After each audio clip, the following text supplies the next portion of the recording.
Iron man 2 movie iron man part 1 के and से ही शुरू होती है, जिसमें हम देखते हैं कि टोनी स्टार्क सबको बता देता है कि वही असली आयरन मैन है। ये सुनकर सब शॉक्ड हो जाते हैं। कोई भी ये एक्सपेक्ट नहीं कर रहा था कि टोनी ही आयरन मैन है और खुद ही ये सब रिवील कर देगा। टोनी की ये प्रेस कॉन्फ्रेंस लाइव टीवी पर जारी थी। यहाँ हम रशिया में बैठे एंटोनी वेंको को देखते हैं, जो ये प्रेस कॉन्फ्रेंस देख रहा है। ये ओल्ड मैन टोनी के फादर के पार्टनर थे और वो आर्ट रिएक्टर उन्होंने टोनी के फादर के साथ मिलकर बनाया था। लेकिन बाद में एंटोनी वेंको लालच में आ गया और किसी और को ये बेचने की कोशिश की, तो टोनी के फादर ने उसे निकलवा दिया, तो वो साइबेरिया में चला गया और वहीं शराब पीकर अपनी ज़िंदगी तबाह कर दी। अब वो बीमार था और बूढ़ा भी, वह ज़िंदगी की आखिरी सांसें गिन रहा था। वो अपने बेटे को बुलाता है। उसका बेटा इवान उसके पास आता है, लेकिन एंटोनी मर जाता है। इवान, जो कि खुद भी साइंटिस्ट था और क्रिमिनल भी, वो अपने डैड की मौत का जिम्मेदार स्टार्क फैमिली को ही समझता है और उनसे बदला लेने का सोचता है। टोनी स्टार्क के पास रिएक्टर था, इसलिए इवान भी अपने डैड के रिएक्टर के काम को देखकर उसे असली आर्ट रिएक्टर बना लेता है। वो अपने लिए एक इलेक्ट्रिक पावरफुल सूट भी तैयार करता है, ताकि टोनी से मुकाबले में वो उसे जाते ही हरा दे और अपने डैड की मौत और जलावतनी का बदला ले सके। अब हम 6 महीने बाद का सीन देखते हैं, जहां टोनी स्टार्क आयरन मैन के तौर पर पूरी दुनिया में मशहूर हो चुका था। सब उसे सुपर हीरो मानने लगते हैं, लेकिन टोनी को पता चलता है ये सुपर हीरोगिरी उसे काफ़ी महंगी पड़ रही है, क्योंकि उसके आर्क रिएक्टर में जो प्लैटिनियम कवर है, जो उसे ज़िंदगी और उसके सूट को पावर दे रही है, और उसके जिस्म को आहिस्ता आहिस्ता पॉइजनस कर रही है, जिससे वो धीरे धीरे मर रहा है। लेकिन उसके पास उसका अल्टरनेटिव भी नहीं है। गवर्नमेंट भी आयरन मैन के सूट को देखकर लालच में आ गई थी। वो चाहते थे कि टोनी उनके लिए भी एक ऐसा सूट बनाए ताकि आर्मी ज़्यादा पावरफुल हो जाए। वो चाहते थे कि इस टेक्नोलॉजी पर जस्ट गवर्नमेंट का राइट हो और उन्हीं के कंट्रोल में, लेकिन टोनी इनकार कर देता है। टोनी ने वेपन बनाना बंद कर दिए थे, तो गवर्नमेंट ने एक और वेपन मेकर जस्टिन हैमर से कॉन्ट्रैक्ट कर लेते हैं। साथ में उसे आयरन मैन जैसे सूट बनाने का कॉन्ट्रैक्ट भी करते हैं। लेकिन वो जो रोबोटिक सूट बनाता है वो किसी काम के नहीं थे, बल्कि इंसानों के लिए खतरा थे। इसलिए उसका बहुत मजाक बनता है और उसे शर्मिंदगी भी होती है। इस तरह उससे आयरन मैन जैसे सूट बनाने का कॉन्ट्रैक्ट भी गवर्नमेंट वापस ले लेती है। इवान भी जल्दी टोनी स्टार्क से मिलना चाहता था, लेकिन उसके लिए उसे मास्को से निकलना होगा, जिसके लिए वो नकली पासपोर्ट बनवाता है। और टोनी का प्लैटिनियम भी उसके लिए खतरा बनता जा रहा था। टोनी को अब इस पर काम करना था ताकि वो उसे जिंदा रखे, लेकिन आहिस्ता आहिस्ता मारता न जाए।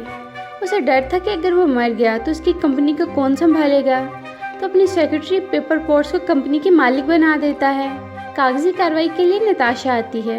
इसके बाद टोनी एक कार रेस में हिस्सा लेने जाता है। रेस के दौरान इवान भी वहां पहुंच जाता है और अपनी ताकत दिखाने लगता है। वो टोनी की कार के 2 टुकड़े कर देता है। इसी दौरान टोनी की हेल्प के लिए उसका गार्ड उसका आयरन मैन सूट वाला सूटकेस ले आता है। वो अपना न्यू सूट 5 पहनकर इवान का मुकाबला करने लगता है, लेकिन इवान के पास इलेक्ट्रोमैग्नेटिक पावर का हंटर था। इस वजह से उस पर किसी भी वार का असर नहीं हो रहा था। ऐसा लग रहा था कि टोनी हार जाएगा और इवान उसे मार देगा, लेकिन आयरन मैन तो आयरन मैन है। वो इवान को हरा देता है और पुलिस उसे पकड़कर ले जाती है। टोनी इवान को पुलिस के पास जाकर मिलता है और कहता है कि तुम्हारी टेक्नोलॉजी अच्छी है, अगर तुम अपनी मैग्नेटिक फील्ड को दुगना करो और अपनी टेक्नोलॉजी को अपग्रेड करो तो फिर तुम मुझे हरा सकते थे। तुम इस टेक्नोलॉजी को गवर्नमेंट को बेचकर अमीर क्यों नहीं हो जाते। इसके बाद टोनी वापस आ जाता है, तो पीछे से उस जगह इवान जैसा दिखने वाला आदमी आता है। उसका लिबास भी सेम इवान जैसा था। वो उसे एक बम अंदर पहुंचाता है। यहाँ कोई है जो इवान की हेल्प कर रहा है। अब वहाँ धमाका होता है और नकली इवान मारा जाता है। असली इवान जस्टिन के साथ बच जाता है। जस्टिन आयरन मैन का एक तरह का दुश्मन ही है। वो आयरन मैन जैसा सूट नहीं बना पाया था, इसलिए जब इवान वेंको का उसे पता चला तो उसे बचा लिया, ताकि उसकी मदद से वो आयरन मैन जैसा सूट बनाकर गवर्नमेंट से टेंडर ले और पैसा बनाए। आयरन मैन का प्लैटिनियम कवर उसे आहिस्ता आहिस्ता मार रहा था, इसलिए उसे बार बार चेंज करना पड़ता था। टोनी उसे फिक्स करने की कोशिश कर रहा था। उसे लगता है कि उसकी ज़िंदगी किसी भी वक्त ख़त्म हो सकती है, तो वो अपनी ज़िंदगी को एंजॉय करने लगता है, इसलिए घर में एक पार्टी रख लेता है। वहाँ जेम्स रॉड्स आता है। वो टोनी को बताता है कि गवर्नमेंट चाहती है कि तुम आर्मी को रिप्रेजेंट करो, लेकिन आयरन मैन पार्टी में था तो वो उसकी बात नहीं सुनता। रोड्स उसके सूट में से एक सूट मार्क II पहनकर उसे फाइट करने लगता है। दोनों की इस फाइट में वहाँ धमाका भी होता है, लेकिन टोनी को कोई होश नहीं था कि क्या हो रहा है क्योंकि वह नशे में था। रोड्स मार्क II सूट में US आर्मी में आ जाता है। अगली सुबह टोनी डोनट खाने बाहर जाता है तो वहाँ उसकी मुलाकात निक फ्यूरी से होती है। निक फ्यूरी से बताता है कि तुम्हारे फादर एक अच्छे साइंटिस्ट थे, वो शील्ड के लिए ही काम करते थे। वो चाहते थे कि एक ऐसा आर्किटेक्चर बनाएं जिसकी मदद से दुनिया को फ्री इलेक्ट्रिसिटी का तोहफा मिल सके, लेकिन तुम सीरियस नहीं हो। टोनी कहता है कि मैं अपनी मर्जी की ज़िंदगी जीऊँगा, मुझ तक कोई नहीं पहुँच सकता। तो निक बताता है कि नताशा भी शील्ड के लिए काम करती है और ये तुम पर हर वक्त नज़र रखे हुए थी। निक उसे बताता है कि तुम्हारे फादर तुम्हारे लिए एक तोहफा भी रखा है। वो उसके साथ जाता है तो निक उसे एक बॉक्स दिखाता है। टोनी इस बॉक्स को खोलता है तो उसमें बुक्स, रील्स और डॉक्यूमेंट्स होती हैं। वो एक वीडियो को प्ले करता है तो उसके फादर हार्वर्ड स्टार्क उसे एक सिटी के प्रोटोटाइप को एक्सप्लेन कर रहे होते हैं। टोनी को पता चलता है कि ये आर्किटेक्चर का एक नक्शा है। वो कंप्यूटर की मदद से उसे एक होलोग्राफिक मोड में लाता है तो उसे सब कुछ नज़र आने लगता है। अब टोनी स्टार्क जानता है कि उसके डैड ने पावरफुल आर्ट रिएक्टर पहले ही इन्वेंट कर लिया है। टोनी अब इस पर काम करता है और वाइब्रेनियम बनाता है, जिससे आर्ट रिएक्टर इतना पावरफुल हो जाता है कि एक साथ 50 फूड्स को भी पावर दे सकता था। टोनी नया iron man suit mark VI बनाता है, जो कि पहले 5 सूट से भी ज़्यादा पावरफुल था। इसी तरह उसे इवान की कॉल आती है जो उसे चैलेंज करता है। वो कहता है कि गेमर के साथ मिलकर मैंने आयरन मैन की तरह की सूट्स की आर्मी बनाई है, तुम उनसे फाइट करो तो तुम्हें मानूंगा। गेमर इंडस्ट्री का मालिक एक एग्जीबिशन में लोगों को बताता है कि हमने आयरन रोबोटिक आर्मी बनाई है जो जंगों में इंसानों को रिप्लेस कर देगी। ये इंसानों से कहीं ज़्यादा पावरफुल है और हमारे आर्डर भी मानेगी। उन्हें कंट्रोल करना हमारे लिए आसान होगा। यहाँ वो बताता है कि उसने मैरीन, नेवी और एयरफोर्स हर तरह की रोबोटिक आर्मी बनाई है। इस सब आर्मी को आयरन मैन मार्क II का वो सूट लीड कर रहा है जो कि रोड्स आयरन मैन की बेसमेंट से लाया था। गेमर ने उसे बहुत एडवांस कर दिया था, वो पावरफुल बन चुका था। उसे वो वार मशीन बुलाते हैं, लेकिन टोनी जानता था कि गेमर और गवर्नमेंट ने इवान को यूज़ करके ये रोबोटिक आर्मी नहीं बनाई, बल्कि गेमर गवर्नमेंट है जिसे इवान ने अपने बदले के लिए यूज़ किया। ये सब आर्मी अब इवान कंट्रोल करेगा, गवर्नमेंट नहीं।